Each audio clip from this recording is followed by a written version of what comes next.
Hello दोस्तों, स्वागत है आप सभी को मेरे चैनल मिशन यूपीएससी 2025 में। आज फिर हम लोग इस वीडियो में बातें करेंगे प्राचीन इतिहास के कुछ महत्वपूर्ण प्रश्न जो हम लोग पढ़ लिए थे कि इतिहास को कितने वर्गों में बांटा गया है और किस चरण में क्या चीज़ साक्ष्य प्राप्त हुआ था और किस स्थान से प्राप्त हुआ था। आज इसी से जुड़ी जो है शॉर्ट लाइनें और जो महत्वपूर्ण प्रश्न हैं बातें करेंगे। आते हैं सीधे मुद्दे पे।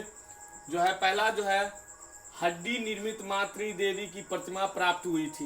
ये प्राप्त हुई थी लोहांडा नाला क्षेत्र बेलन घाटी से।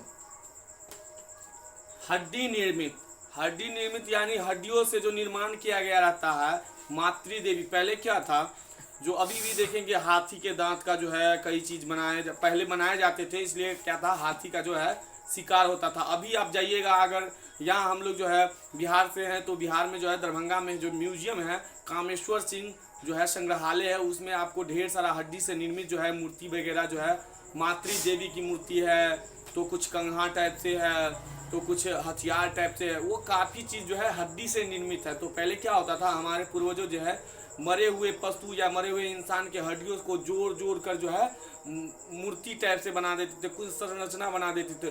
तो मातृ देवी की जो मूर्ति थी हड्डी से निर्मित जो है प्राप्त हुआ था। कहाँ से ये प्राप्त हुआ था, तो लोहंडा नाला क्षेत्र के बेलन घाटी से प्राप्त हुआ था।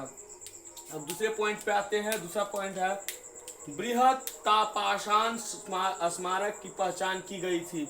ये जो है बृहत पाषाण जो स्मारक है इसकी पहचान की गई थी। कहाँ से, मृतकों को दफनाने के स्थान से। मृतकों को स्थान जहाँ जो दफनाया जाता था वहाँ जो है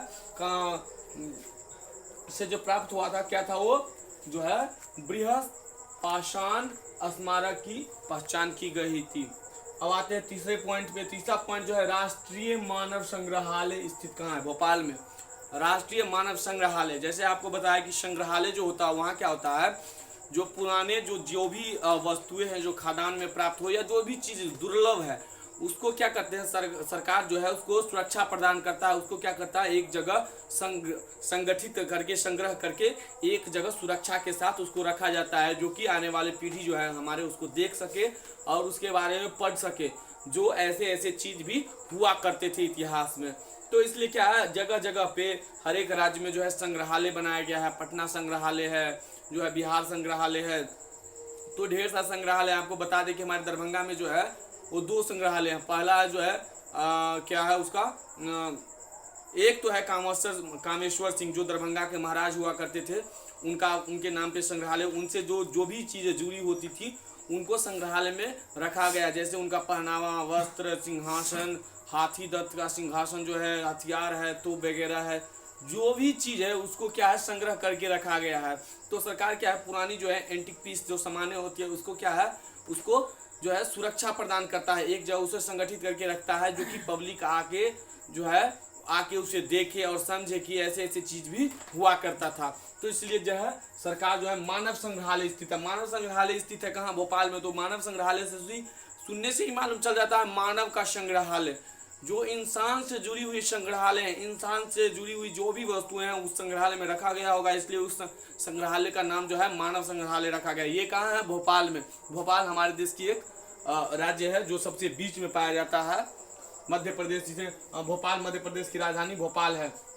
अब बात करते हैं गैरिक मृद भांड पात्र का नामांकन हुआ था हस्तिनापुर। हस्तिनापुर जो है आपको बता दें हस्तिनापुर शायद गुजरात में है हस्तिनापुर। ये जो है मृद भांड, गैरिक मृद भांड पात्र का नामांकन हुआ था। मृद भांड आपको बता दें मृद भांड क्या होता है, काफ़ी सारे जो स्टूडेंट है वो मृद भांड नहीं समझ पाते हैं। मृद भांड जो है अभी जो हम लोग है घड़ा का प्रयोग करते हैं, घड़ा जिसमें पानी रखते हैं या जो भी कुछ है हमारे गांव इलाका में जो है घड़ा में या छोटा घड़ा करके होता है, उसमें क्या होता है दही दम जमाया जाता है या दूध को रखा जाता है। इसमें क्या है काफ़ी शुद्ध माना जाता है।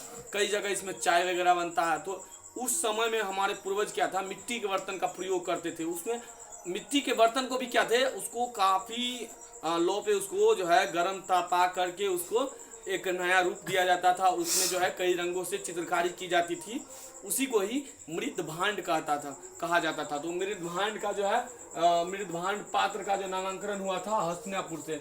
मृदभांड आपको बता दें जो है जैसे मिट्टी का बर्तन होता है, उसी तरह जो है ताम्र या तांबा का भी बर्तन हुआ करता था, उसी सब का अवशेष जो मिला था मृदभांड का जो है तब नामांकन हुआ था। कहाँ से हुआ था? तो यह हस्तिनापुर से हुआ था। अब बातें करते दूसरे पॉइंट पे आते हैं। जो दूसरे है वो भारतीय पुरातत्व से संबंधित तथ्य। पुरातत्व जो भी कहीं खदान होता है तो जो भी साक्ष्य प्राप्त होता है, जो भी वस्तुएं प्राप्त होता है उसे पुरातत्व कहते हैं। जो भी तत्व हम लोगों को प्राप्त होता है खदान से या कहीं रिसर्च से, तो उसे हम लोग पुरातत्व कहते हैं। तो यह है भारतीय पुरातत्व से संबंधित तथ्य क्या है। तो 1861 ईस्वी में भारतीय पुरातत्व के जनक अलेक्जेंडर कनिंघम भारत में सर्वप्रथम पुरातत्व सर्वेक्षण के लिए नियुक्त किया गया। क्या है, अंग्रेजों का समय था, तो अंग्रेज जो है इंडिया का इतिहास जानना चाहते थे, यहाँ का कल्चर क्या था, इससे पहले मतलब यहाँ किस तरह के लोग रहते थे, किस तरह के सामानों का यूज होता था, तो है अंग्रेज ऑफिसर जानना चाहते थे। तो सबसे पहले 1861 ईस्वी में जो है भारत पुरातत्व के जनक किसे कहा जाता है? अलेक्जेंडर को, अलेक्जेंडर कनिंघम को, क्योंकि सबसे पहले इसी को जो है नियुक्त किया गया था। किसके लिए? तो पुरातत्व के सर्वेक्षण के लिए जो है, सर्वेक्षण यानी खोजकर्ता या खोजबीन करने वाले जो होते हैं उसे सर्वेक्षणकर्ता कहते हैं या सर्वेक्षक कहते हैं। तो इसको क्या था 1861 ईस्वी में इसको नियुक्त किया गया था। अब आते हैं दूसरा पॉइंट पे। 1863 में भारत में पाषाण कालीन शब्द था। पाषाण कालीन, पाषाण युग जो है सबसे पहले पाषाण युग से ही हम लोग जाने थे। तो भारत में पाषाण कालीन सभ्यता का अनुसंधान प्रारंभ किया गया था 1863 में। अनुसंधान यानी खोजबीन, अनुसंधान जहाँ वह जगह जहाँ खोजबीन किया जाता है या उससे जुड़ी सामानें रखी जाती है वो क्या होता है? अनुसंधान जगह होता है, अनुसंधान स्थान होता है। तो है यहाँ जो है 1863 ईस्वी में भारत में पाषाण कालीन सभ्यताओं का अनुसंधान जो है प्रारंभ किया गया।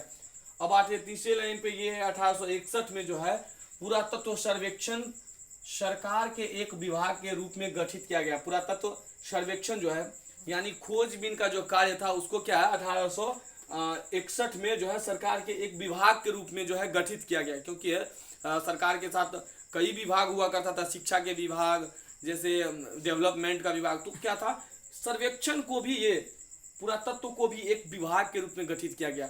क्योंकि अभी हम लोग है स्कूल में या कॉलेज में पढ़ते हैं तो ढेर सारी चीज़ पे जो है उसका क्या प्रैक्टिकल होता है, तो इसको भी एक अहम रूप दिया गया है, इसको एक विभाग दिया गया कि जो है सर्वेक्षण इस क्षेत्र में है, सर्वेक्षण या इतिहास से जुड़ी चीज़ों को ही सिर्फ खोजबीन होगा या उसको पहचाना जाएगा। तो इसको भी एक विभाग के रूप में गठित किया गया 1861 ईस्वी में।